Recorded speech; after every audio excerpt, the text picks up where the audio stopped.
This is the very moment that we can say that this conflict now will almost certainly have global ramifications.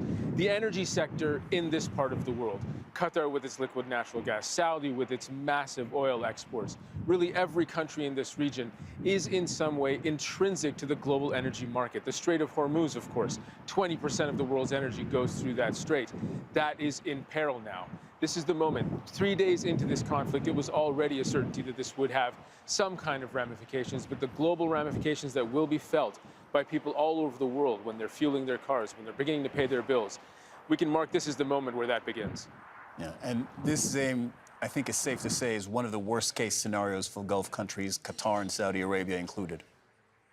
That is correct. Ras Laffan, which is here in the north of Qatar, just about 80 kilometers north of Doha, is the largest liquid natural gas processing facility in the world, one of the largest exporters of this very vital resource. And it is the lifeblood for Qatar.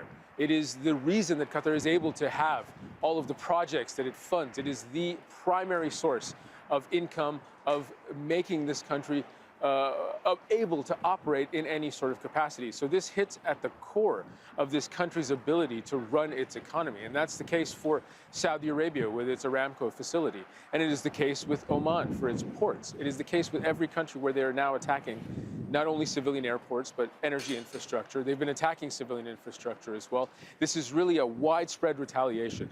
There is a method to this madness. There's a method to this chaos. If you look at it from the Iranian point of view, they said they would do something like this. What they're trying to illustrate is one clear point. They're trying to pressure their neighboring countries, close U.S. allies, who have been in this balancing act between the United States and Iran for some time. What they're trying to do is place pressure on these countries to try to put a clock on this conflict. The thinking being that if they're able to pressure these countries into pushing the U.S. and Israel to back off, that may mean less pressure on Iran. Mistakenly shot down 3 U.S. warplanes today. That's according to the U.S. military. The military says that the fighter jets were shot down while defending against Iranian aircrafts and missiles. Now, all crew members were able to eject safely and are now recovering. Service members have been killed, 5 others wounded as part of Operation Epic Fury.